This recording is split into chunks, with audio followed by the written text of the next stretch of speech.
God sealed a specific number of people, and if you are not one of them, the coming destruction will not pass over you. That number is 144,000. And right now, millions of Christians have no idea whether they are included or excluded. Entire denominations have been built on this number.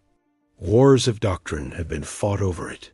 Families have been torn apart because of it. Some told you only their church members qualify. Some told you the number is for Jews only. Some told you it already happened. But what if every single one of those teachings is wrong? What if the Bible itself gives us the answer, and we just ignored it? Today, we are not guessing. We are not speculating. We are opening the book of Revelation and letting Scripture speak for itself without compromise. And I promise you this, by the time we reach the end, the identity of the 144,000 will be unmistakable. Let us begin where God begins. Revelation chapter 7, verse 1.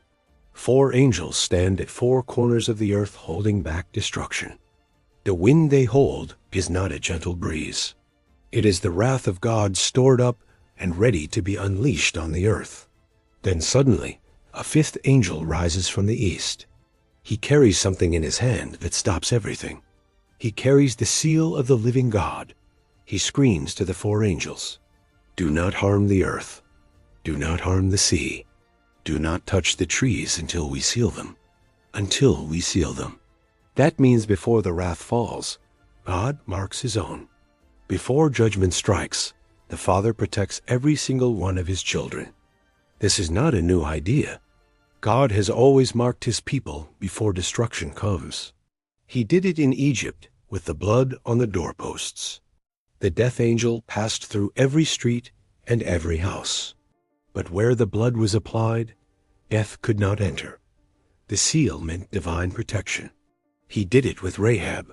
The scarlet cord in her window was a seal. When Jericho fell, every wall collapsed, but her house stood untouched. He did it in Ezekiel chapter 9. God sent a man with an inkhorn to mark the foreheads of everyone who wept over the abominations.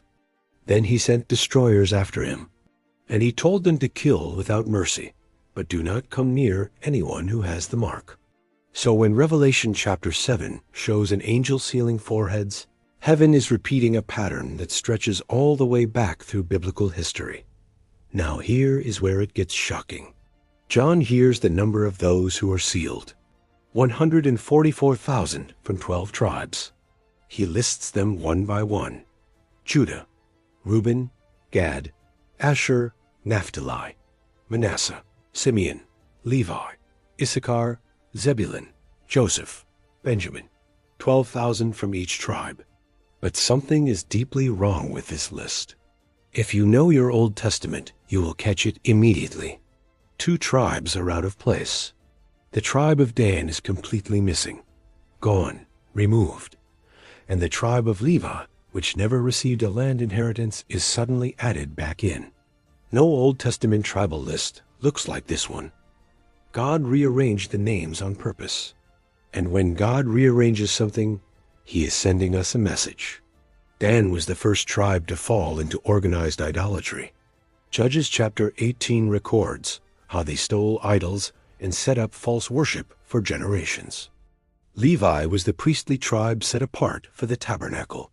They had no land because God himself was their inheritance among the people of Israel.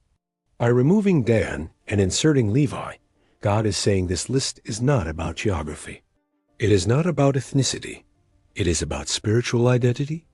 This is a kingdom of priests.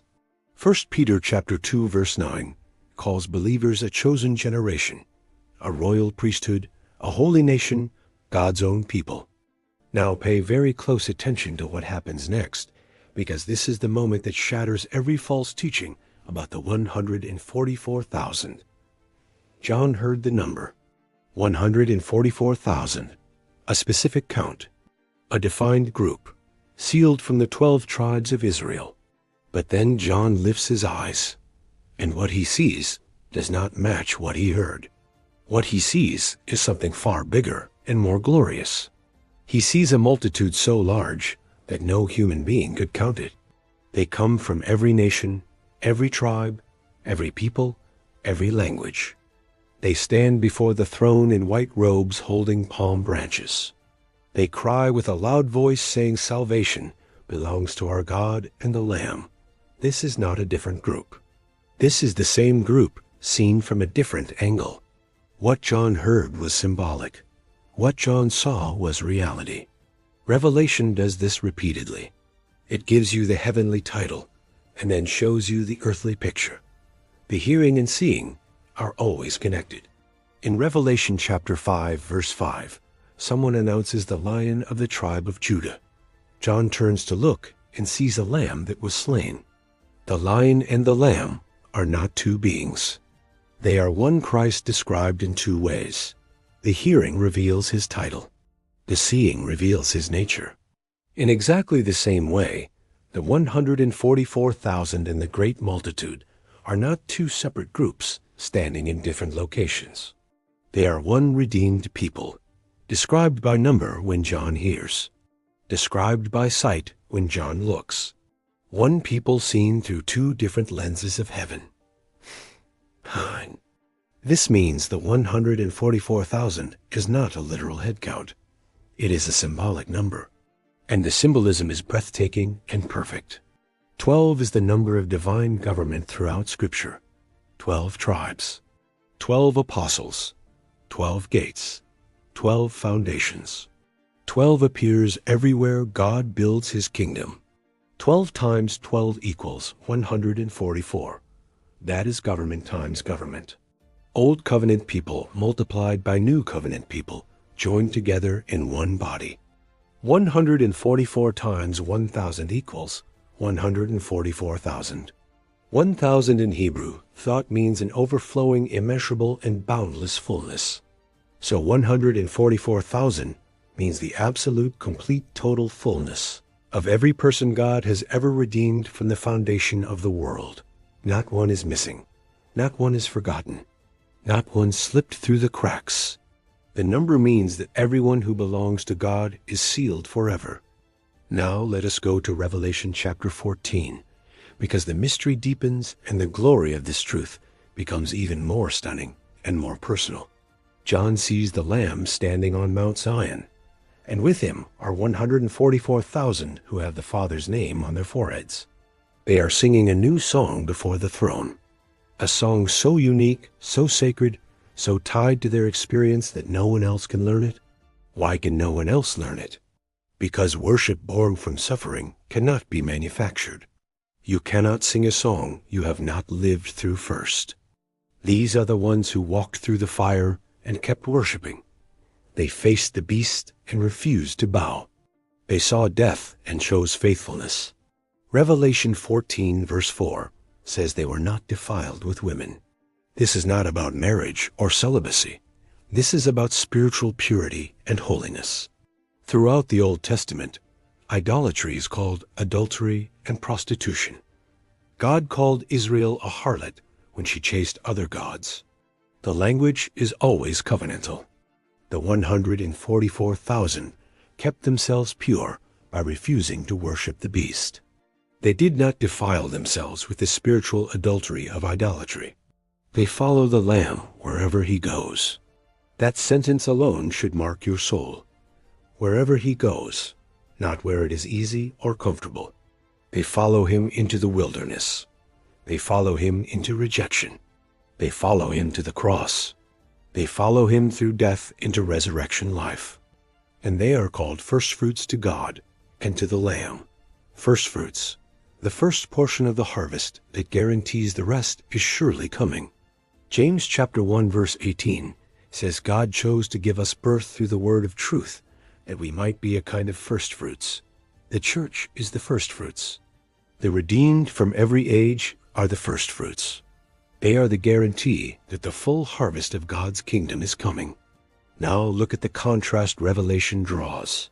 The beast marks his followers on their right hand or their forehead. God marks his followers on their forehead. Everyone is marked. Everyone is sealed. The question Revelation forces you to answer is not whether you will be marked, but whose mark you carry. The mark of the beast is allegiance to a counterfeit kingdom. The seal of God is allegiance to the true King and his eternal, unshakable throne. 2 Corinthians chapter 1, verse 21 and 22 says God anointed us, set his seal on us, and gave us the Spirit as guarantee. Ephesians chapter 1, verse 13 says when you believed you were marked with a seal, the promised Holy Spirit, who is the deposit guaranteeing our inheritance. Ephesians chapter 4, verse 30 says, do not grieve the Holy Spirit of God, with whom you are sealed for the day of redemption and glory. The seal of God on the 144,000 is not a physical stamp. It is the Holy Spirit himself living inside you. If you have repented of your sin and placed your faith in Jesus Christ, you are sealed. Right now, today, the Spirit confirms it. You are not waiting to find out if you made the list. The list was written before the foundation of the world, and your name is there. Revelation chapter 13, verse 8 speaks of the Lamb's book of life written before creation. Your name was inscribed by grace before time itself existed. The 144,000 are not an exclusive club you must earn your way into through perfect behavior or secret knowledge. They are the family of God, the blood-bought, Spirit-sealed, fire-tested, Lamb-following, new song-singing, overcoming people of the Most High God forever. They are Abel who gave his best and bled for it. They are Noah who built when nobody believed. They are Abraham who left everything. They are Joseph who stayed faithful in the pit and the prison. They are Moses who chose suffering with God's people over the treasures of Egypt. They are Daniel who prayed with the lions waiting. They are Shadrach, Meshach, and Abednego who said, our God is able, but even if he does not. They are the woman at the well who found living water. They are Peter who denied and was restored. They are Paul who persecuted and was transformed. They are the unnamed believers in underground churches right now, whispering hymns in the dark because worship is illegal, but they cannot stop praising God. They are your grandmother who prayed on her knees every single morning. They are the missionary who buried a child on foreign soil and stayed. They are every soul across every century who heard the voice of the Lamb, dropped everything they were holding, and followed him wherever he called. And they are you if you belong to him. You are sealed. You are marked. You are known. You are counted. You are not forgotten. So stop wondering if you are included. Stop letting false teachers steal your assurance. The Spirit in you is the seal. The blood covers you. The Lamb knows your name. He wrote it down. He bled for it. He rose to guarantee it. And nothing in creation can erase it. You are among the 144,000, not by your works, not by your denomination, but by his blood and his grace alone.